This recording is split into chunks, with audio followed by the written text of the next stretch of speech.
Now, in moments like this, or at other moments, what have mentors done? I was thinking about Dr. Bernadine Healy, who Yeah. brought you where you are.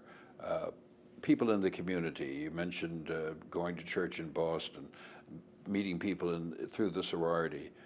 What kind of support, if any, did these other I've gotten people? support from places where I didn't always necessarily expect it. Um, for instance, after my mother died, while I was still at Wellesley, and in those days, all your papers and exams were after vacation time. So I needed to write some papers, and I needed books, and I knew I was going to need to use the library in my hometown.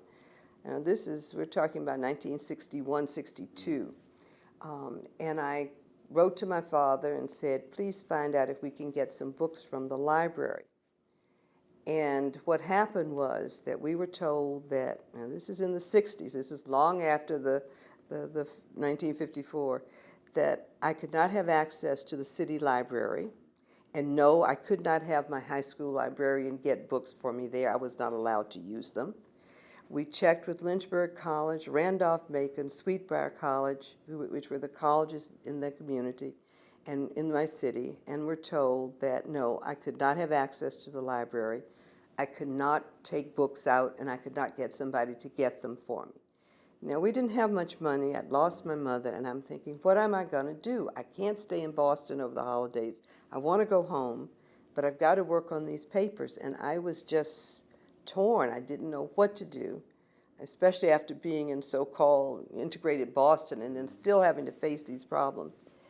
And I had a college roommate whose mother was married to James Ramsey Ullman, the author. And I remember she came to me with an envelope and gave it to me. And, you know, roommates, they pay attention, but they don't pay attention. I was going through this. And I remember this note. It was from James Ramsey Ullman, who said, Vivian, take this as a small token of my protest against segregation. Buy the books you need for your papers.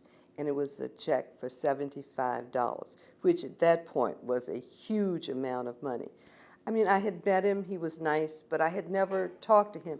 It meant that my college roommate had taken my issues home to her family, and here from someone I knew but was not very close to came some support, which then really made a difference for me because it not only showed that people were thinking about me, but that I need to get over this problem and just go ahead and do what I need to do because people had faith and confidence in me. And I've had a number of experiences like that where people I haven't expected or didn't think were really paying attention really were and were looking out for me. Now, Bernadine Healy is another example, and in a different one. I had known her when she was a medical student. I was a resident when she was a Harvard medical student, but I didn't think she'd remember me. She's such an accomplished woman, had done much, and I had been sort of following her career. And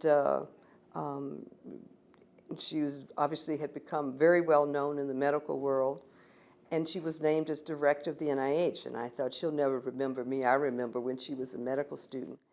And I ran into her at a meeting at the NIH, and she said, oh, Vivian, come talk to me. And I thought, oh, sure, I'm going to go talk to the director of NIH. And I said, thank you, and I just never called. And I got a call to come out that she wanted to meet with me.